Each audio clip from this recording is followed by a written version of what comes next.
राधे राधे। प्रणाम। मैं पूनम अपने YouTube चैनल पूनम सहिता संगीत में आप सबका तहे दिल से स्वागत करती हूँ और आप सबके लिए ईश्वर से मंगल कामना करती हूँ। आज हम लोग बहुत ही सुंदर, बहुत ही दर्द भरा बेटी विवाह गीत लेके आए हैं। आप लोग सुनिए, कैसा लगा कमेंट में ज़रूर बताइएगा। खूब सारा प्यार और आशीर्वाद बनाए रखिएगा।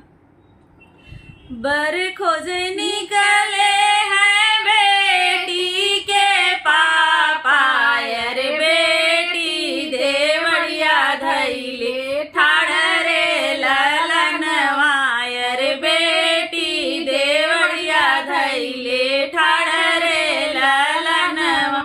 ऐसन बर तू खोजिया मोरे पापा, अरे जैसन श्री भगवान रे ललनवा, अरे जैसन श्री भगवान रे ललनवा।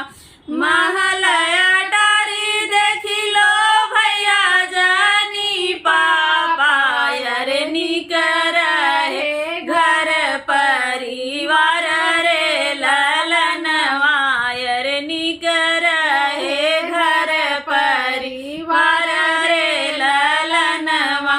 खोजी आए बेटी घर परिवारवा, अरे देखी आइले माल अटारी रे ललनवा, अरे देखी आइले महल अटारी रे ललनवा। अपने जाने में बेटी निक बर खोजे, अरे नहीं जाने करम तोहार रे ललनवा, अरे नहीं जाने करम तोहार रे ललनवा।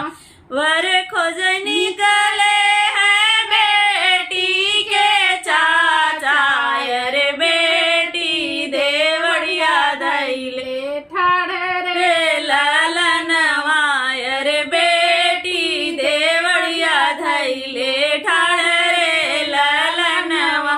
ऐसन बर तू खोजिया मोरे चाचा, अरे जैसन श्री भगवान रे ललनवा, अरे जैसन श्री भगवान रे ललनवा।